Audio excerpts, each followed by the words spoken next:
This episode of The Substance is brought to you by Chris Hotchkiss, American Family, and listeners like you.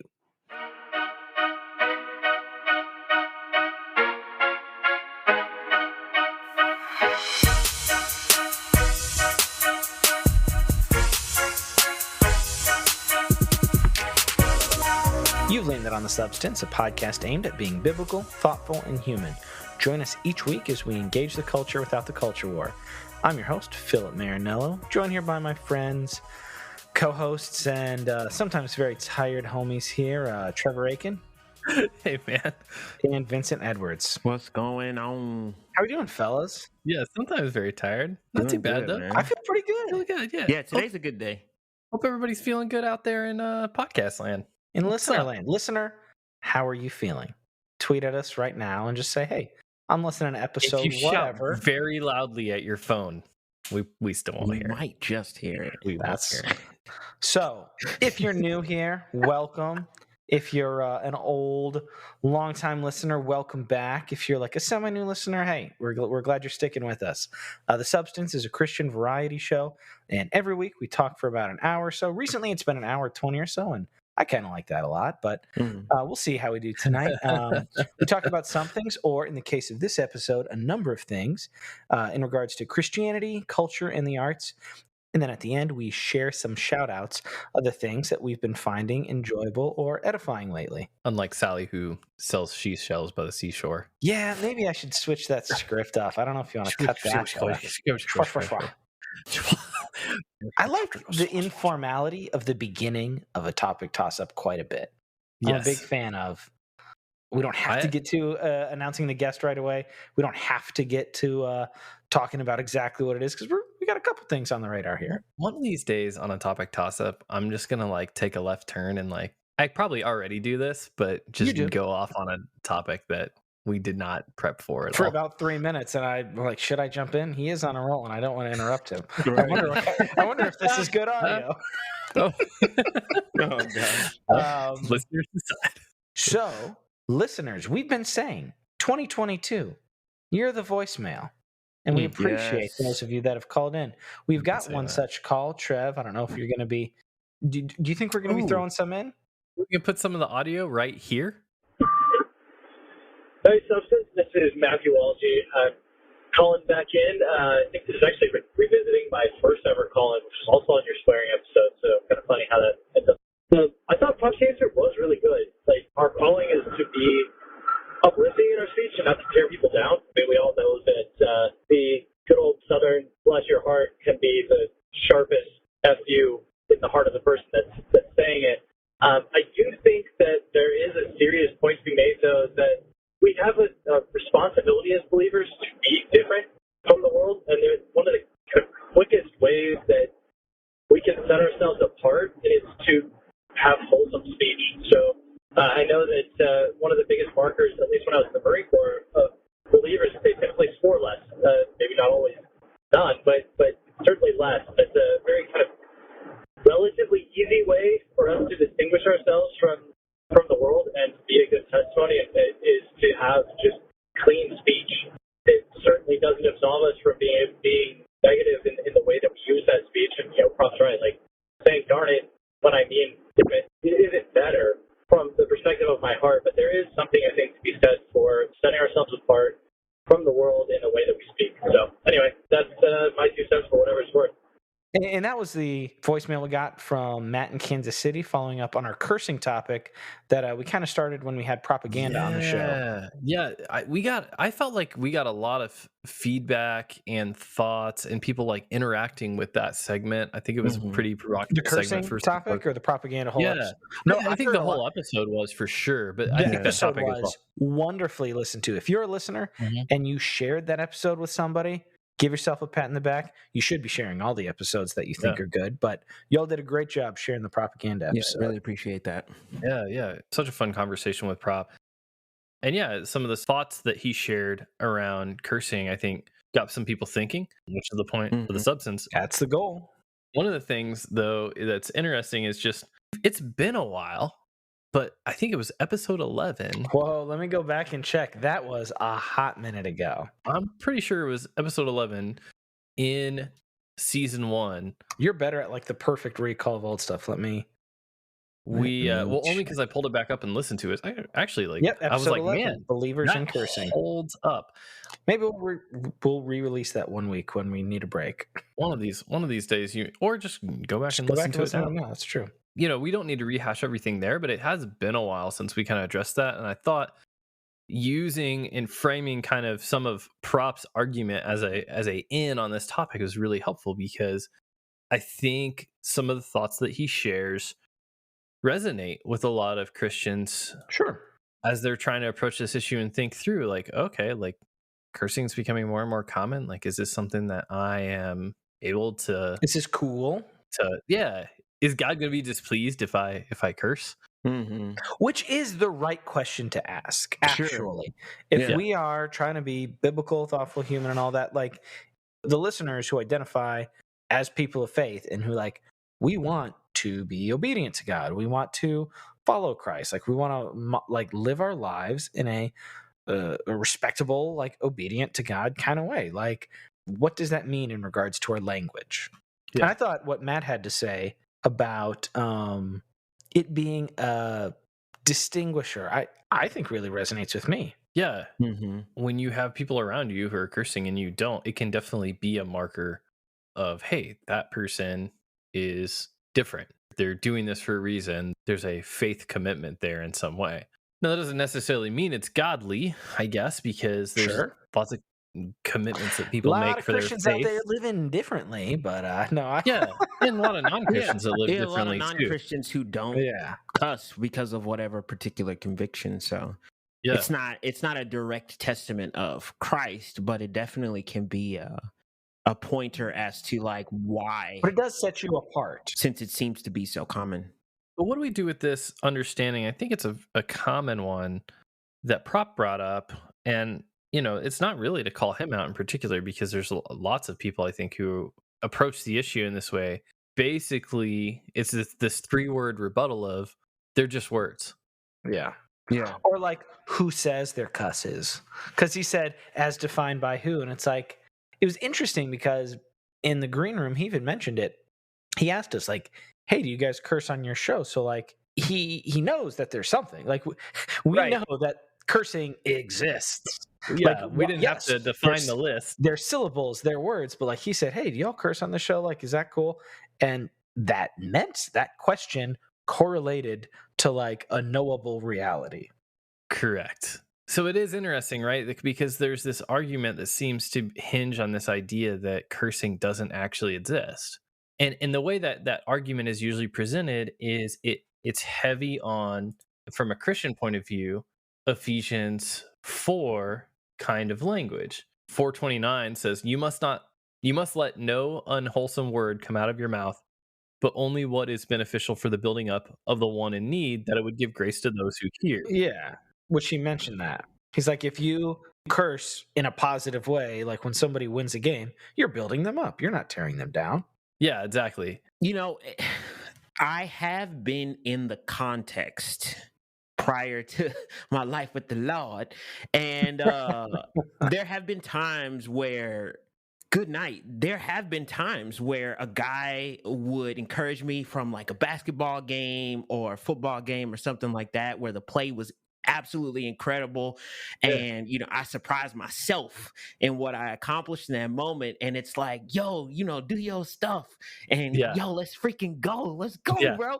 And it's like, yo, like I feel affirmed and I feel encouraged, and so I if I'm thinking about the feeling and the nature and the context of that moment, there is no way, I don't believe, at least I would logically apply that was unwholesome or tearing down, because it's like it did build me up, because it's like it encourages me to continue to put in that work and do plays like that again in order to allow the team to win or whatever. So I think I'm not saying that I agree entirely with the claim that Prop made, but I do see certain context where that could be applied, and a person could absolutely agree with that. Well, yeah. And that's where I would say on that particular point, like, I don't disagree with that. Agreed. Like, I just think that Agreed that I don't disagree. yeah, like, that's that part of the argument is fine. It's just a red herring, like, from an argument point of view, like, it has nothing to do with the question at hand.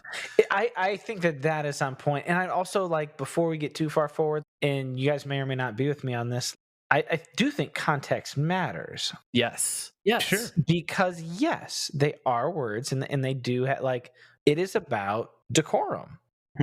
Sure. Conducting yourself in a respectable way. So like, I've been in various different things where like people have said things, and I'm like, I don't think that was exactly wrong. Like, I don't think that necessarily dishonored God, but like, that isn't a free pass to say any words in whatever context you want. Yeah. Yeah. I think there's also the kind of argument, and I might be just paraphrasing what he said, but there's certain times where it's like you're saying a word and it's by whose standard, right? And so we're like, if society is determining that, then, is it a good thing? Is it a bad thing? Because society can be malleable. And he explained that when it came to like, it was like 6 words, and then it was 8 words, and then it was 5 Sure. words. And so, but I don't think that's a dismissive point though, because if we're talking about how does the scriptures apply, if society has agreed commonly Mhm. that the F word or the S word or the A word or the D word is, You like put a beat to that and like Yeah. make that a TikTok right there. if as a society, if we determine and it's collectively agreed upon that is, if not a bad word, an unsavory word, Sure. It's a exactly. curse word. then Yeah. It's a cuss word. then It's like vulgarity. I It's think obscene. it absolutely goes into that category of the timeless truth of Scripture Yeah. that says, don't let that kind of word come out Yeah. of your mouth. Obscene speech. Right. Yeah. That's the thing that they're just words misses. We brought this up in our earlier topic, but just to bring it forward for anybody here who's listening now, like, a word is not the same thing as its referent. In other words, a word isn't just equal to whatever it points to, whatever it refers to. Correct. So I could say feces, excrement, defecation, poop, crap, or the S word. This is also a really good. It's great audio. All those things have the same reference, but they are Correct. very different words with different connotations and different contexts and there's different tags of Impacts. meaning and impact to all of those different words. And some of it, cursing is typically one of two things. You're either invoking a deity, making an oath, or speaking vulgarly. And it's that third category that's called obscenity. And specifically in Ephesians 5:4, specifically is ruled out. Like, if the Bible cared about cursing and wanted to say, don't curse, there's no better way to say it than what Paul said in Ephesians 5:4. Mm-hmm. And particularly, like, I think if you look at Ephesians, and I think in some ways Prop did a good job with this functionally with our conversation. Mm-hmm. Jesus talked about like the two main categories of laws are humans relating to God and humans relating to one another. Mm-hmm. And the positive and negative imperatives around speech in Ephesians, which there are a number of them, they're about loving our neighbors Mm-hmm. and edifying our neighbors. So like to Vince and previously Prop's point, sure, there are manners and contexts in which a specific level of syllables can give off a positive effect. Like, that's not exactly what we're talking about. Right. Mm-hmm. Like, we're to love one another.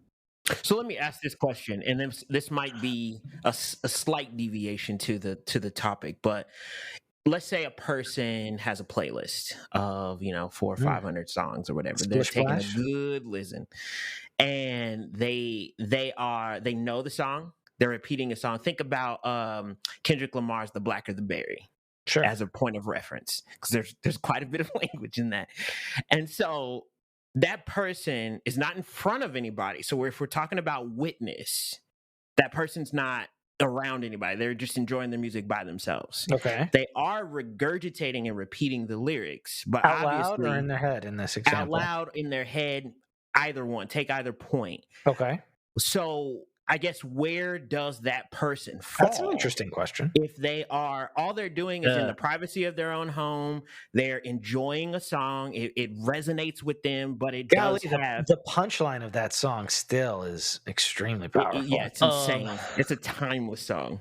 So I'm not familiar with the song, but I am very familiar with the question and what you're talking about there. And I'll be honest, like in my conscience, Ephesians 5:4, like, you know, among you there must not be, and he lists a bunch of stuff, and then in verse 3 and then verse 4, neither should there be vulgar speech, literally curse words. There's no better way What it says. that Paul could have said that. That's basically exactly what he says. And so like I can't get past that, you know, personally in my conscience. Like, so even at home myself listening to RTJ4 or whatever, and I'm, you know, mouthing along the rap lyrics, and they're, you know, I'm like, all right, yeah, you know, moving with this message. When there's curse words in there, like I'm trying not to repeat those, like, and I'm convicted my conscience if I do, you know what I mean? But what about when Pop said, like, if you, instead of saying the F word, you say freak? You know, Well, that's a different thing. once But again, I thought he was but really no. good on that. Once I thought that was again, like consistent. words are not equal to their referent. Like I think he made a good point there, but like your heart. crap and the S word are different. Defecate and crap are different. Like feces and poop are different. Like a word is not No, but literally, equal to its referent. people say freaking in order to be this, like. But I think that's fundamentally a different type of thing. I think you can get to the point in substituting out curse words that, like, yeah, it's a problem. You know what I mean? But like, no, saying a different word is kind of the idea. You know what I mean? Like, interesting. If I'm writing a scientific paper, I'm not going to write crap or poop. I'm going to write defecate or excrement, right? If I'm writing a paper on that whatever involves this paper is. This is a great discussion. Right? You know what I mean? Like, Okay. like, and nobody's going to be like, oh, well, you might as well have just said poop, science author.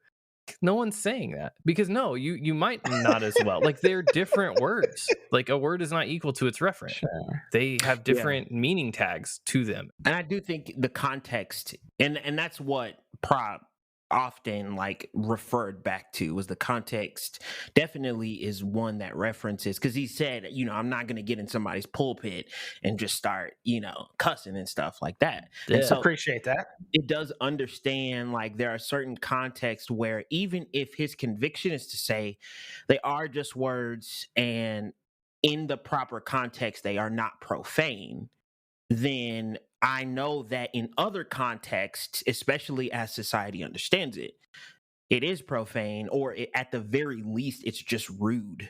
And so I'm not going to say that. Let me add a wrinkle here before we move on to the next one. Okay. This is sort of similar to Vince's in a way, but what do you think about, like, in legitimately engaging with cultural products, films, literature, music, what have you, that have profanity in them, where, like, you engage with the words? Like, if you know, like, if you're like, oh, like, well, what did the author mean? Or, like, whether it's a hip hop artist or a screenwriter or a novelist, like, you examine a portion of dialogue and you're like, this is what it says. Do you just not say those words? Like, is that profane or obscene? Like, Trev, you're the most sensitive conscience on this panel. What do you think of that? I mean, if we were examining, like, if we were looking at, I don't know, like, if we Mark were Twain. examining, no, I mean, if we were examining, for example, I'm not talking about the N-word. Like, he used other curses too. but yeah, like OJ, like I was gonna go with that, like with OJ, the story of Jay-Z, OJ? yeah, the story of OJ by Okay. Jay-Z, right? And we were gonna Go we for were it, gonna, Trev. Trev, I actually love that song. It's a great Exactly. song. It is, but if you were gonna break that down, I mean, we already know I'm the most sensitive conscience, as previously stated. So obviously, I'm not gonna be saying that. But like, is anybody gonna be getting away? Anybody white gonna be getting away with saying the lyrics of that song? I mean, if it's the topic, like, you throw it up on the projector. Joe Rogan? Yeah. I mean, it's fundamentally different, but I understand the punchline. Got him. I'm sorry, that would caught me off guard. Oh, jeez. You know what I mean? But I don't think it is necessary to say. But that's the point. My point is necessarily. like, you don't have to, and by doing so, you could put yourself in a position. My Joe Rogan was tongue in cheek, but at the same time, I mean, he got in hot water for just saying like, oh, well, I can just say this word and just be objective because like obviously I'm not racist, and That's the people whole are thing like, that I don't want to unpack, but I understand what you're saying. Yeah, no, but like, yeah, I'd like to unpack that at some point though. it's definitely different, but I think that there's similarities and crossovers with any other curse word. Like you go to unpack it and you think, oh well, I'm just being objective and reviewing, and so by saying whatever it is that's here, like that's not offending anybody, but you don't know that Because it's in the love others category, you're saying, Trevor? I think because it's in the there should not be vulgar speech among you Okay. category.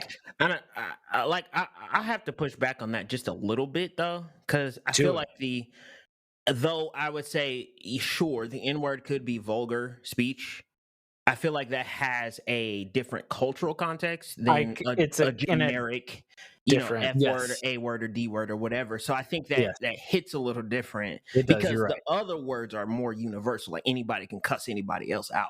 Correct. It's a racial slur. It's a special category. Yeah. So that I guess I push back a little bit on that, but for sure. I get what you're saying, and I think, would you say it's more of a Romans 14 kind of issue where if a person interprets the scripture like Prop does, or you have a different person who interprets the scripture like you do, then each person is submitted to their conscience? Or is it more of a person who, if you're reading the scriptures as a believer, you are committed to one conviction?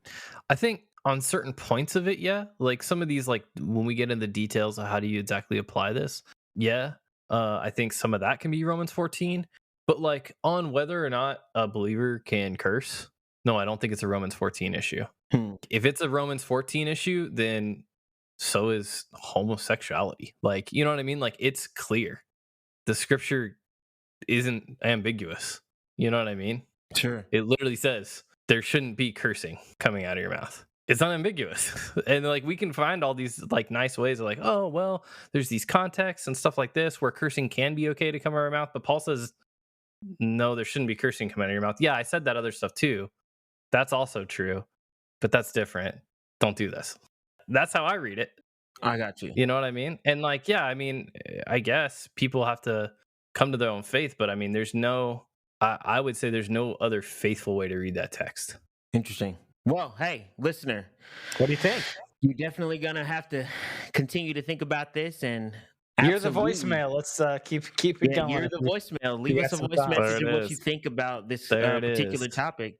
Yeah. Or leave us a comment in the comment section on the substancepod.com. Before we move on, I do want to say one last thing, and I think it's important to not be legalistic about this too. Sure. Because just because I believe it as strongly as what I just said doesn't mean I'm going to look down on somebody, or like I think I'm better than anybody, or somebody can't come on the podcast because, well, you know what I mean? Like, sure. It doesn't mean we don't engage in these things and talk about these things and think through these things. Because obviously, because we've had Prop on, we've had Show on, exactly. People to use the right people, and so it's not condemnatory. It's not like to be on a legalistic tip where it's like, well, I got this figured out, so I'm better than all y'all. Like that's knowing and having a firm stand on this is what the scripture actually says is different from treating other people like they're less than, right? Because they don't agree with you or they partake in something you think is sinful. And I think that goes for a lot of things that we believe. Hey, conservative are clearly Christianity, sinful. It would be in the scripture. Yes, in that disposition. If you do come to the strong conviction that it's a very clear prohibition, which like I mostly am there, because it's not really ambiguous. But you're like, well, what about XYZ? Like, okay, fine, but like, what is it saying? Because like. unless we're going to say, well, the Bible's like kind of important, but like if we have a high view of Scripture, then like that's binding and that should affect our speech. That's it. Mhm. Yeah, listeners, give us a voicemail on that if you like. We'd love to hear from you.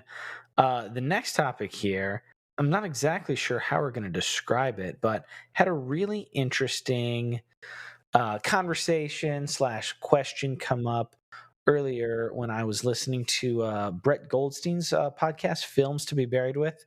Sidebar, I don't think I've shouted out before. I might at some point. This is like a little free shout out here. Brett Goldstein, if you want to sponsor the show, that would be insane, but Do it. go for it. Listeners may or may not know the name, but he's the guy who portrays Roy Kent on Ted Lasso. Ever since he's been on Ted Lasso, his star has risen quite a bit. And he's a big film lover and has probably like top 3, top 4 film podcasts of mine. It's fantastic. So Nice. I was listening to a recent episode, and his guest was Dane Baptiste. He's a comedian and a Brit who also has a wonderful Twitter handle. His name is Dane Baptiste, and his Twitter handle is Dane Baptweets. Very, very good. He's a funny Nice. man. Good pun. And this is a black pun. gentleman. And on the question, so Films to be Buried With is just a list of the same questions every time. So what is interesting is the types of films and then the stories people tell about the films to expound on their answer. And he was answering the question, I may not get this exactly right, but it was something along the lines of, what is a film that you have pretended to like in order to like get the approval of others or something like that? And Dane answered Menace to Society. And I thought that was super interesting because it's a really good film. Recently, the Criterion Collection re-released it on 4K and Blu-ray, and it is a really good film. But he was saying like, yeah, that's probably one that I pretended to like more than I do. Like, he didn't deny that it was a good film, but his kind of angle on it was that it was a damaging film, especially to the black youth that he saw. Because I mean, you guys can look it up in a nutshell if you're not familiar with it. Primarily, it's about these 2 young dudes. One of them commits a murder in a convenience store, and it's kind of them living in the wake of that for the rest of the film. And it's all about like depressed neighborhoods and cycles of neglect and violence and the failures of the systems in America. And it's a really intense, kind of very bleak movie. But what he was saying is the message at the end, this is a spoiler for a very old film in the 90s.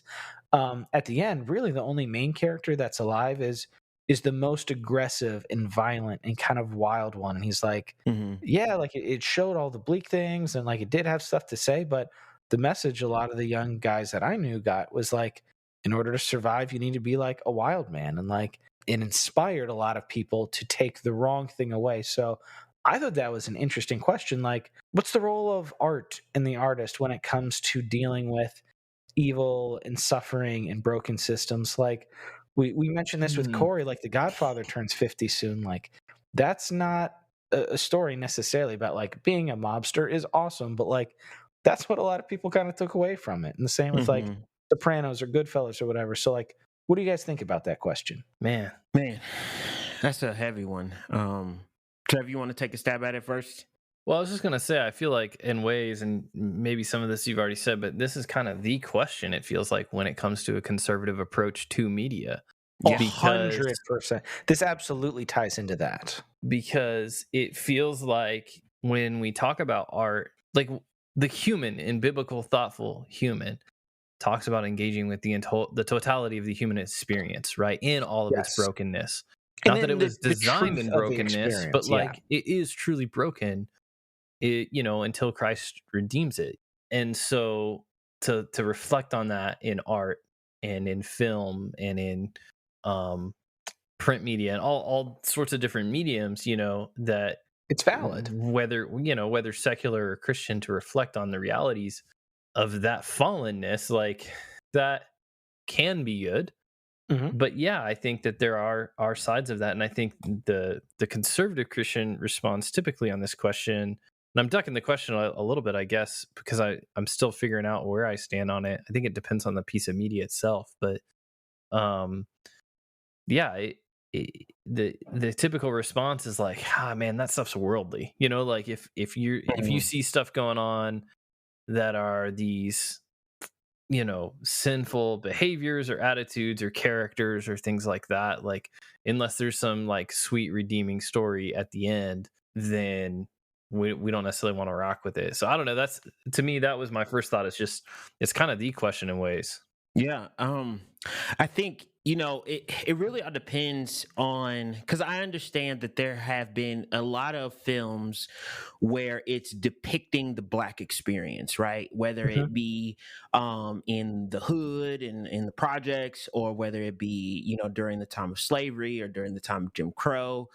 And there's a part of it where I think if there's a larger audience that is very insulated, and so they don't know the experiences. The art house elites who are primarily white, like the folks who are going to see it for its art, are Yeah, not. Yeah, exactly. And it's these are individuals who aren't on the ground. They don't really see this happening, and in some respects, depending on what they're watching or how they are shaping their view of a minority community, they could be in disbelief when someone says that Black people are suffering in these areas, and it's like, no, they're not.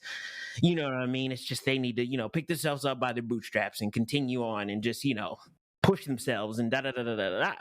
And so you get a piece like this that, like Menace to Society or 12 Years a Slave or Roots, or pick a movie, and I think they are it's fundamentally. I want you to finish this, but I do think the question's a little bit different. well, all I'm saying is you have the media describing an experience in this particular minority community of what the visceral experience was like. Okay. And in a sense, it's telling you like, hey, there's a narrative here, and people are like, actually humans, like you said, Trev, are going through something. And sometimes the best way to do that is not through statistics, is not through just having somebody say, hey, well, we're going through something, but it's actually saying, sit for an hour and a half and look and see how, Exactly. as best as possible, these people are going through this event, right? So there's a part of that media, at least in the medium of movies, where it can be absolutely helpful to shine the light on a view of reality that other people would never experience if they didn't see that movie, right? Mm. But then you have another part where you have the people who are living that experience, especially Menace to Exactly. Society, right? Yeah. And so it's asking the question, what does that communicate to them? And I know plenty of people. I've had friends who have gotten shot and killed because Mm. they are motivated by this idea that I have to be the toughest in the group. I'm looking at this movie and it's saying, like you said, the most egregious guy is the one who survived. And so it becomes almost a competition of who can be the one to be the alpha, the dominant one in Sure. this organization. Now, there are certain circumstances, I will say from experience, where it's not even from a media motivation. It's truly coming from, I am either going to die or that person is not going to live in this particular situation. I've gotten into a situation with them, and I'm either going to lose my life or they are going to have to in order for me to live. And so it goes beyond the depiction, and it's the real life that people are living. But you do have some impressionable minds who see movies like this, and it does glorify it. And it communicates to them that if I don't get out of this environment, then the way this movie has depicted life in this environment is the only way I can survive. Well, and that is such a hard, kind of an impossible thing. I feel like we've definitely talked about this off air, and I don't want to fully get into this, but like I'm very sympathetic. I have aspirations. I would love to maybe write some screenplays that maybe got made one day. Like, but I don't have delusions of like I'm this like crazy talented auteur or whatever. But like I very much empathize with people who are like, Like, what is the like? Don't put that on me. Like, as the artist, like I'm getting at something. I'm trying to, like you said, hit at a human truth. I'm not saying go be a sociopathic, trigger happy killer. Like, I'm not saying that. Yeah. And like, I'm not responsible for you taking that away. But also, you gotta like think about that a little bit, like, Man, that is tough. because That's tough. it's not fair to put the onus on the artist to be the role model, but the artist does need to think about the effects of their art to a degree, like, because they are trying to provoke something. And Yeah. what is it that they're trying to provoke? Because I'll just say for myself, in the Goodfellas example, Italian American over here, grew up in a very strong Italian American home, a lot of pride. I didn't actually want to join the mafia, but like when I watched Goodfellas a bunch as a kid, I'd be like, I "Oh, it's remember kinda when rad." I remember when you were at elementary school, man. You wanted to be a gangster, Like, but not actually, but kind of. but Like, kind of actually, but yeah. So I mean, a movie gangster at least. yes. Well, and that literally, I don't know if either of you guys have seen Goodfellas. The opening quote of the movie is, "Ever since I can remember, I always wanted to be a gangster." Like, that's how the movie starts. Yeah. When you brought this topic up, another movie that I thought about or pairing was Get Out and Them, and I hadn't watched Them, the Amazon series. Oh, you watched that? I haven't watched it, but I had Oh, read a okay. bunch of stuff kind of talking Vince, I about promise it. I'll watch it one day. And That's so exciting. yeah, sorry, bro. But interesting. So I'd read a couple articles, and I found this one again. Ben Allen writes for GQ. This is really interesting. So he says, Get Out's greatest strength was in unveiling nuances and discussions about race. And he lists off a couple of examples. In contrast, and I'm shortening a final paragraph here. In contrast, Them is deeply exploitative, regularly making us sit through as its black protagonists become powerless victims and entirely lacking in intellectual justification. So I know that that's just his view, and I know that not everybody agrees with that here. Well, that's partially why I that's not the haven't point. pursued them, because it does look a little bit that way to me. I'm not gonna lie to you. That's a trash take. I watched it, and that's a trash take. Anyway. But there is, but whether Them is there or not, I think the point is that there is a line like that, right? Yes. Whether he got that one right in particular, the point is that there is a line in which your depiction becomes almost a form of exploitation itself. Like, what's the line between? And not that there's going to be a perfect answer, but I guess the heart of the question is, what's the line between social commentary and exploitation? And that's just hard to tell, because obviously it's even in different places for different people. Because for this guy watching Them, like, he felt like it's making me sit through this thing. It feels heavy. Like I can't endure this. It's just putting this on top of me with no relief. It's not saying anything. Whereas Vince watches it and is encouraged in some way, or it's not so much so that it's encouraging more than that's not the right word. It's a proper depiction of kind of almost the psychological or sociological thought, but it's personifying it of how certain Black people interact with racism. And so it's actually almost in a personified way, bringing you into the mind of different responses to the like subject violence? or topic of violence, brutality, and racism. And so I absolutely don't think it's exploitation. It's just taking an artistic deviation, and it's making it more impossible, because there are some things that are happening in it that wouldn't happen in real life, because these are aberrations or whatever. But it takes you into the mind of a Black person, because each Black person who faced racism in any era has dealt with it differently. And it personifies that in a way, like with the man or with the wife or with the little girl or with the daughter. It's each representation is different, but it almost takes you in their mind of how they process that. But I think there's a theme here now. Like the point that both Ben and you were saying is that it's got to be for something. Like there's got to be some purpose that you feel like they can't just drag you through all of this muck and tragedy and human depravity and everything that goes with sin and fallenness, and not give it to you for some reason. Like Yeah, there with can't no like insight or like that's kind of why I didn't like True Grit. And I know, once again, another example Sure. of somebody you liked it, Phil, and I know a lot of Yeah. other people did. And to some people, like, objectively a good movie, okay. But like to me, that's how I experienced it, was like I'm getting dragged through all of Yes. this depiction of human depravity with nothing at the end to Well, show that's for it. not to Interesting. just list up all these different movies and various forms of media. Vince, I recently sent you that Angela Jade Bastian Candyman Mm-hmm. review. So the 90s Candyman was a very different movie. I'm still trying to figure out, honestly, where I land on the modern Candyman. But Mhm. like, I think this kind of goes through with it. Like, she in her article agreed, kind of similarly to like what Trevor was saying about True Grit, or the GQ article was saying about them. It's like, yeah, there's a lot of like violence against black people, and obviously that correlates to reality. But like the one in the 90s had structure and like a specific artistry, and it was moving towards these points. And this one is just kind of like violence against blacks. Am I right? Like, isn't this turning you on?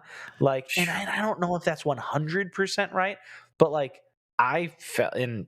I'm not a professional movie critic. Like, I wanted to go in loving it. I was like, yeah, Jordan Peele wrote this. Mhm. Like, he was going to direct it. Yaya's great. But then I was like, there were a lot of things that were good. It had good elements, but at the end I was like, yeah, I think there are good conversations that could come from it, but it did kind of feel a little more exploitative than I wanted to be like 5 stars. It was awesome. It brought up all these great things, but I was like, I feel like it kind of dropped the ball on a number of things. And she's like, this was exploitative trash. And I wasn't quite there. But like, just going back to this, like, Mhm. art should have a purpose, not just to titillate, beyond titillation. Like, if you are going in the Transcendence. realms, yeah, if you're going in the realms of these ugly, deeply human things, there ought to be some sort of humane like end in it, like to edify in some way, whether that's with a spiritual dimension or Yeah. just a human dimension, like And that doesn't mean it edification. feels good or ends positive or isn't Correct. tragic. Yeah. I mean, you watch the movie Hotel Rwanda, Because the like, world's that is broken. tragedy. Like, we're But living in a fallen world, and it's correct. not invalid to explore the fallenness, but in what way and to what end do you explore fallenness, I guess?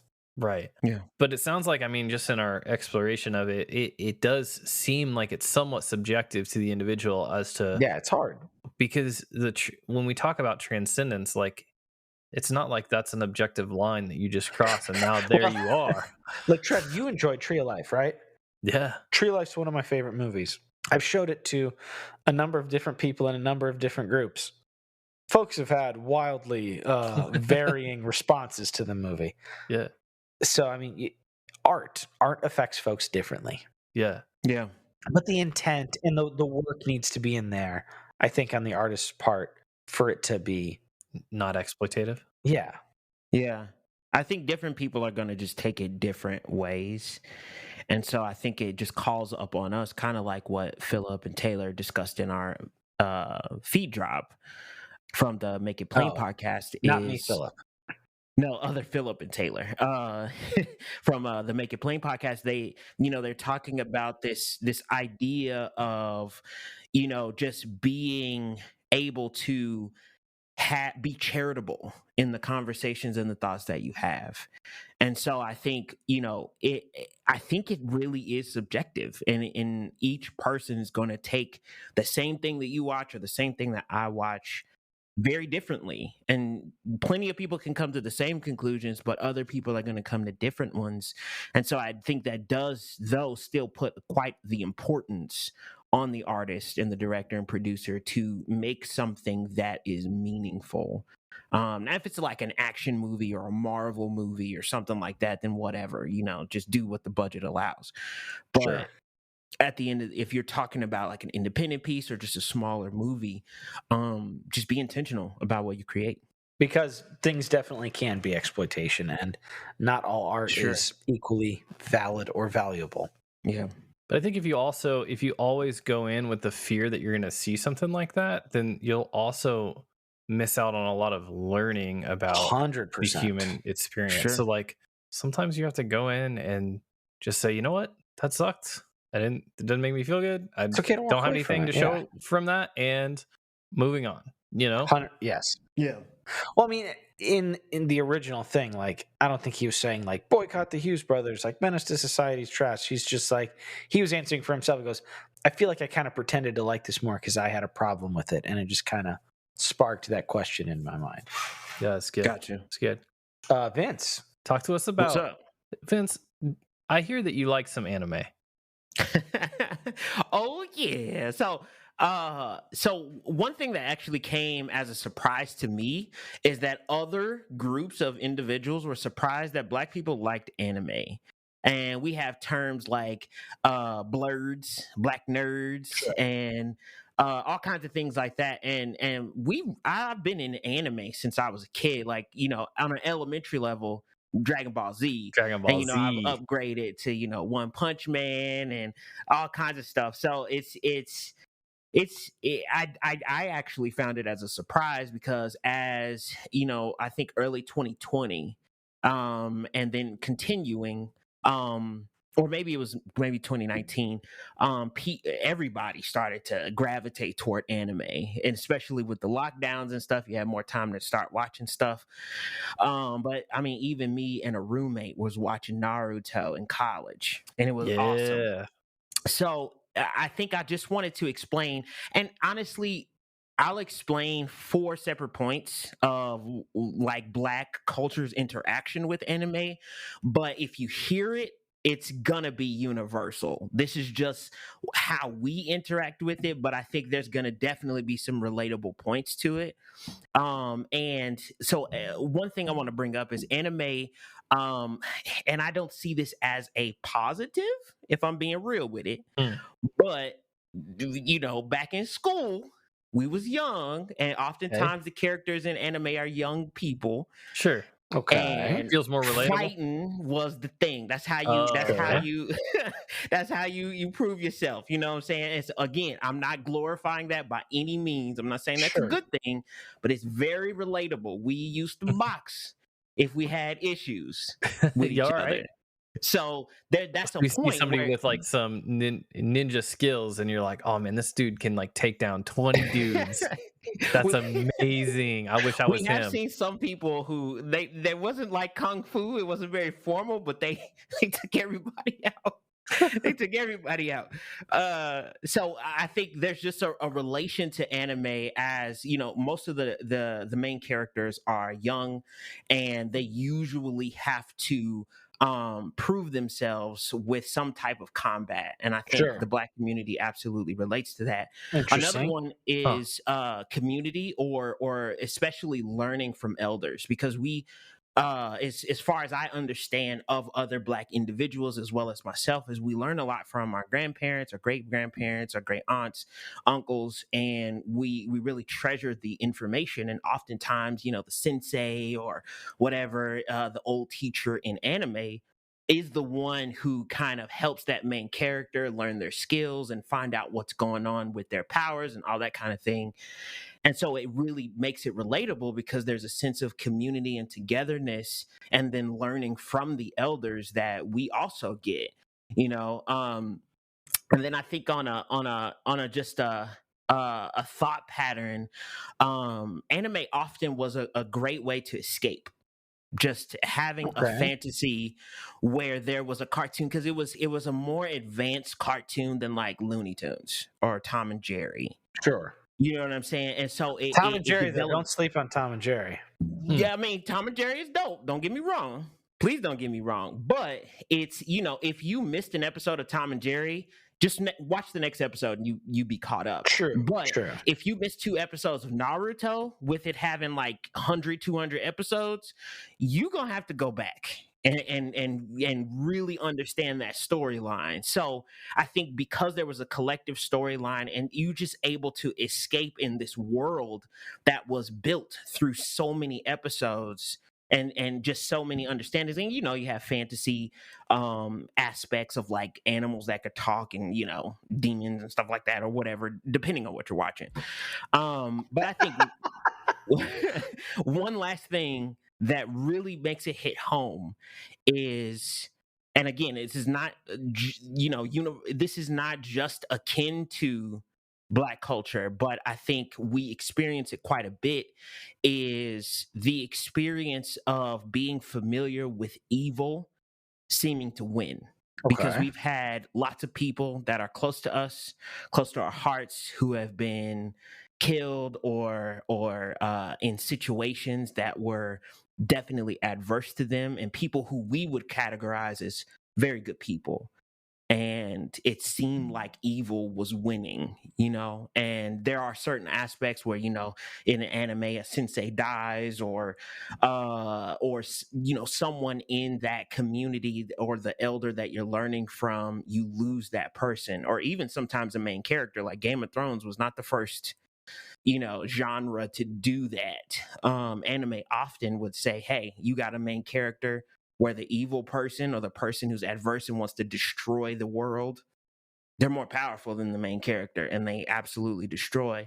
And we relate to that because we've seen people that we've categorized as powerful and Sure. impactful lose their lives. And sometimes that's in natural ways, if it just a person's old, or in egregious ways where a person's in a situation where it takes their life. So I think Sure. those are just a few ways. And so I say all that to say, that's, again, it's probably not necessarily unique to Black culture, but also definitely relatable to Black culture as to why a lot of Black individuals really gravitate toward anime. And so that's why I love it. I know I have quite a few friends that absolutely enjoy it.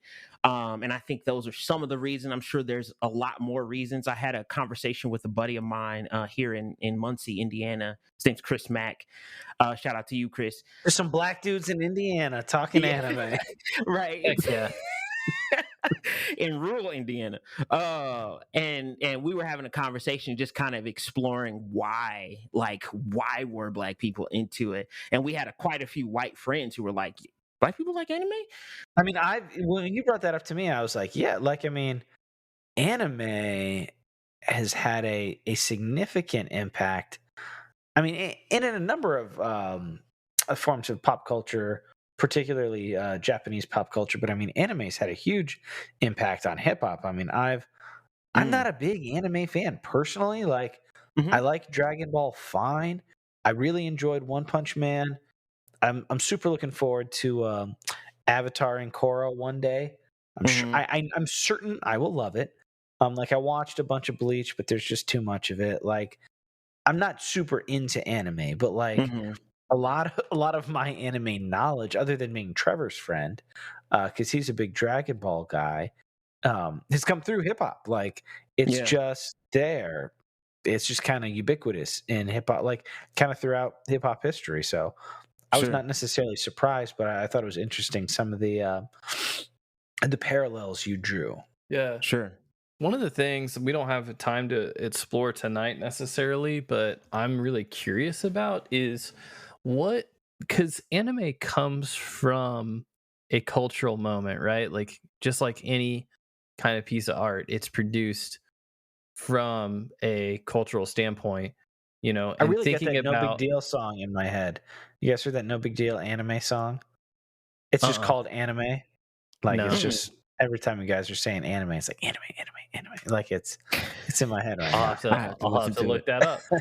But just thinking about where this content is produced and the moment that it's produced from, and thinking about, I'm just wondering what about Japan and anime as a culture and a cultural moment caused that to resonate. You know what I mean? Like, there's a reason why.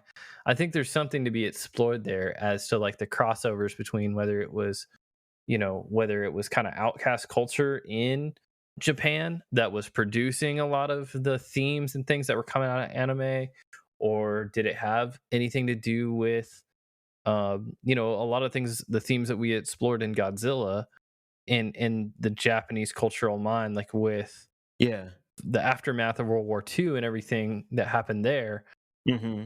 and the westernization of their culture and everything that followed, are any of these things influencers on what made this kind of media connect? I feel like there's something to explore there Yeah, for sure. that I just don't have the time right now or the actual talent or know-how to do that. So somebody in some history department or some humanities department somewhere pick up on that and hit us up for sure.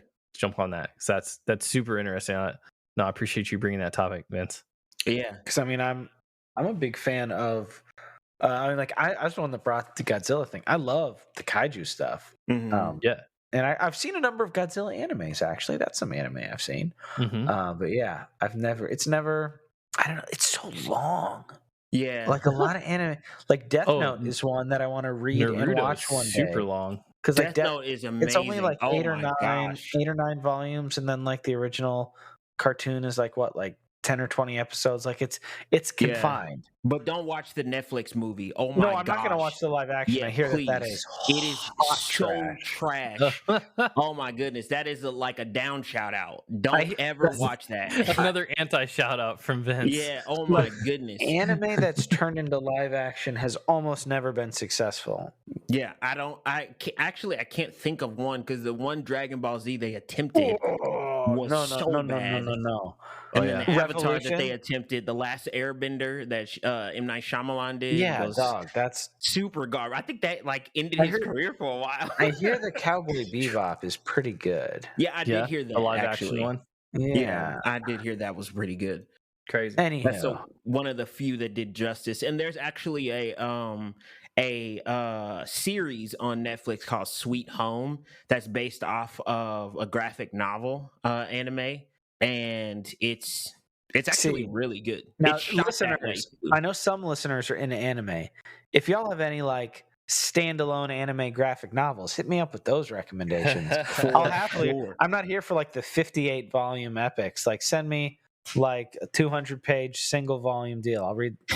I'll try to read that. If you got some good individual books, I'd love to read some of that. Speaking of stuff people might want to read or engage to, you want to jump on those shout outs? Shout outs. Let's go. All right, Kansas and Missouri listeners, listen up right here. Everybody else, hit the 30-second skip button. I got a message for you from Chris Hotchkiss, American Family Insurance. Even though we don't know what life has in store for our Kansas and Missouri homes or cars, we can still prepare. Introducing the damage doesn't have to be too damaging policy from American Family Insurance. Insure carefully, dream fearlessly. Contact Chris Hotchkiss Agency in Overland Park, Kansas at 913-268-8200 today. American Mutual Insurance Company, SI, and its operation company, 6000 American Parkway, Madison, Wisconsin. Who's hitting it? I got one. So Let's go. Y'all got I one. had a couple different thoughts, but then I was like, you know what? I don't read enough prose or fiction. Like, I read a lot of nonfiction that's like social stuff, spiritual stuff, Christian living stuff, and then comic books.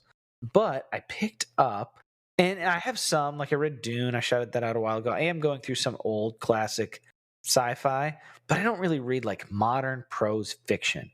And I picked up this book on a whim at a library because a modern author who I really like, Don Winslow, shouted it out. And there's also I'm a sucker for like dust jacket endorsements of people I like. They 100% work on me, because if like somebody I like and trust is like, this is dope, I'm like, okay, that makes it easier to pick up.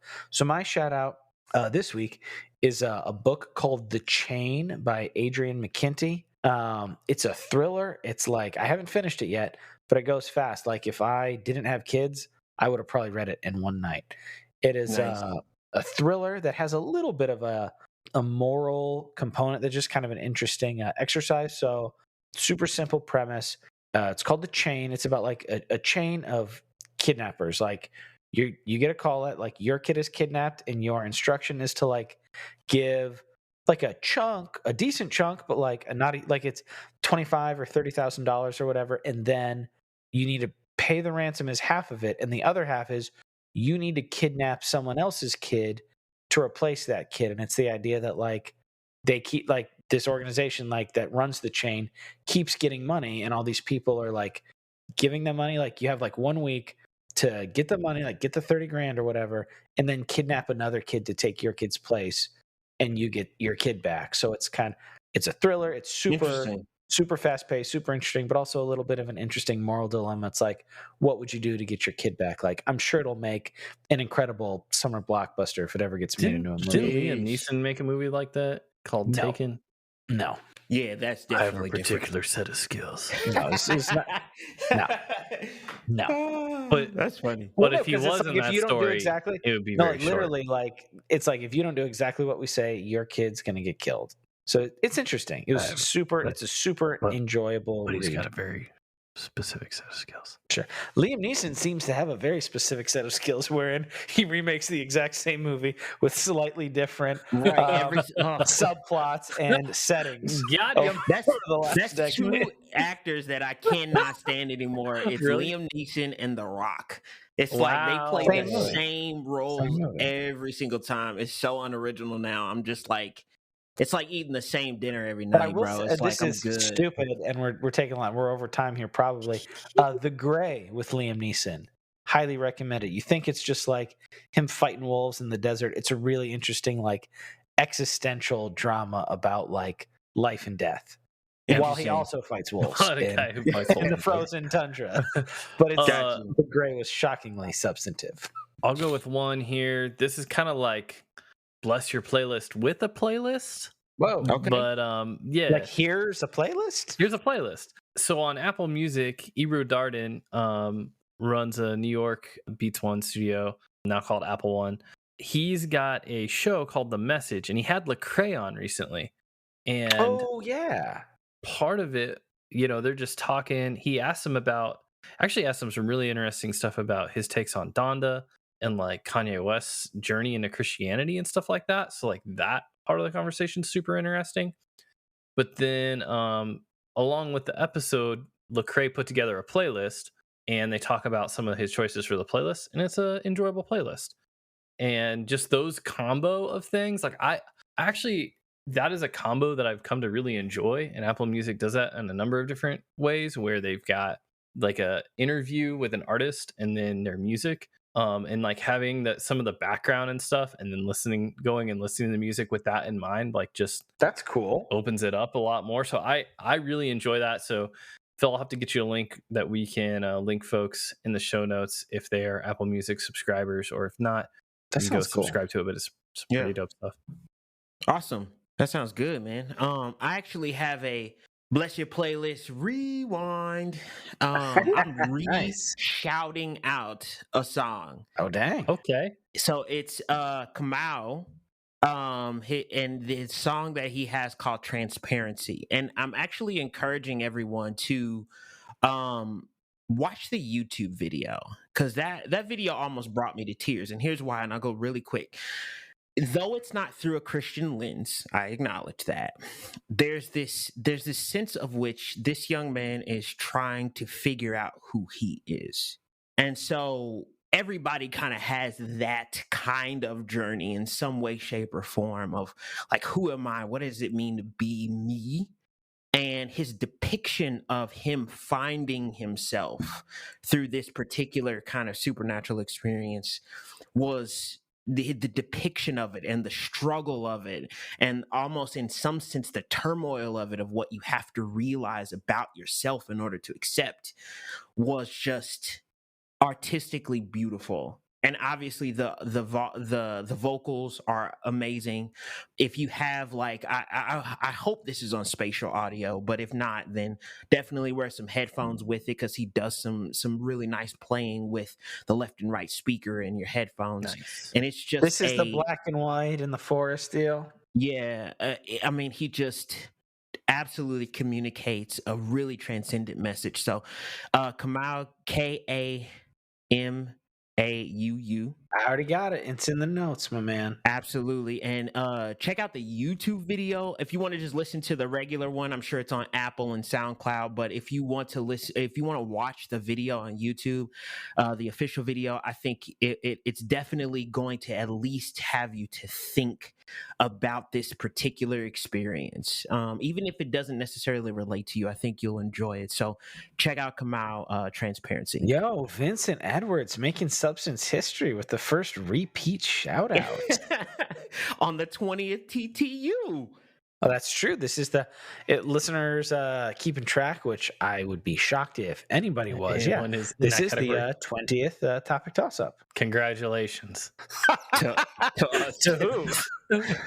to the world. Congratulations to the world. Congratulations to us when you support us on the Cash App or Anchor. That was a good time.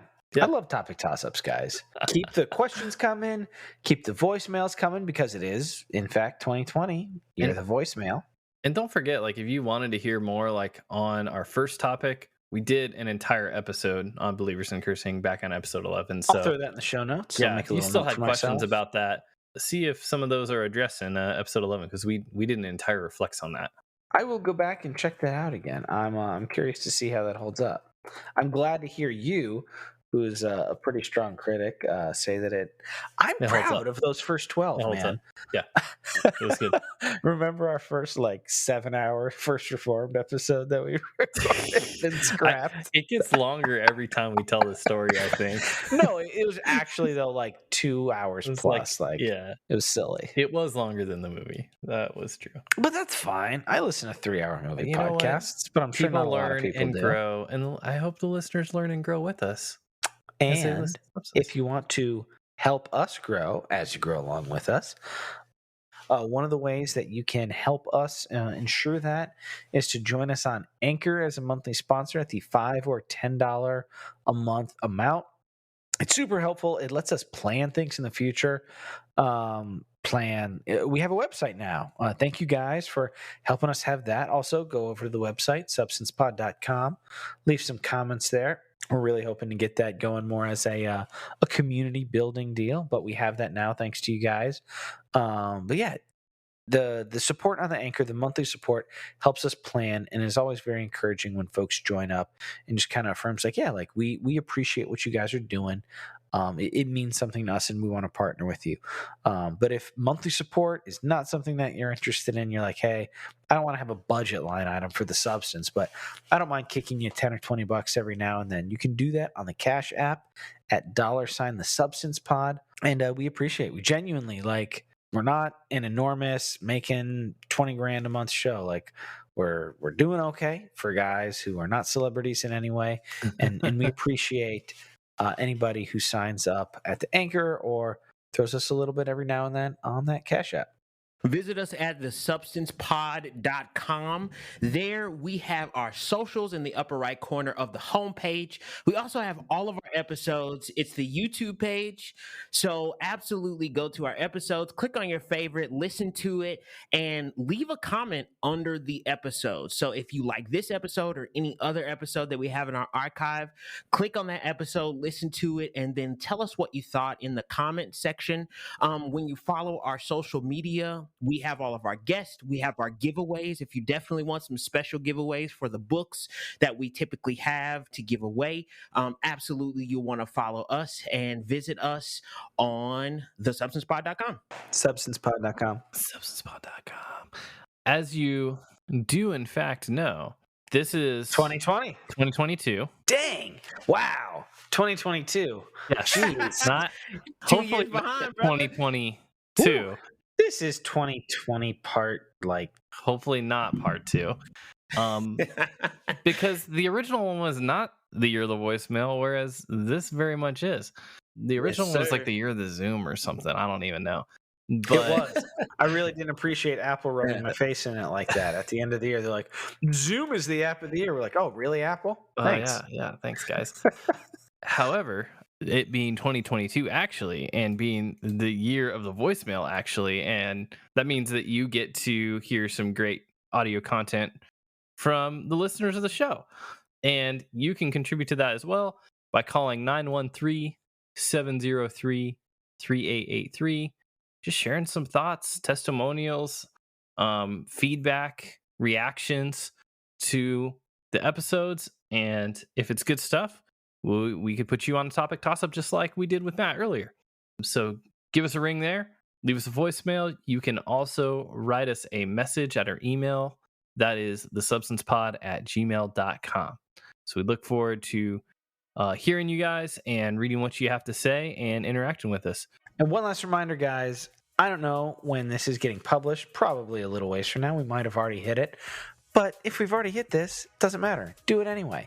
Scroll down while you're listening at the end of the show here. 100. If you're lazy, just tap that 5-star button and get on with your day. But if you really like us, hit the write a review. Take 60 seconds, write a sentence or two about why you like us, and then hit the 5-star button. Super helpful, and we appreciate you so much. We do indeed appreciate all of you. We being myself, Trevor Aiken. And I'm Philip. And I'm Vincent. And we will see you next time on The Substance. We gone.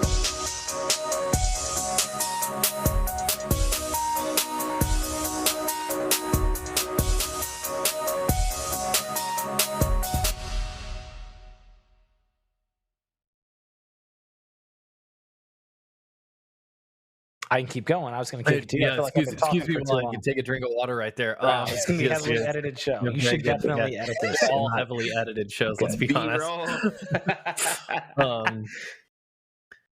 Sorry, what was your last line? Line?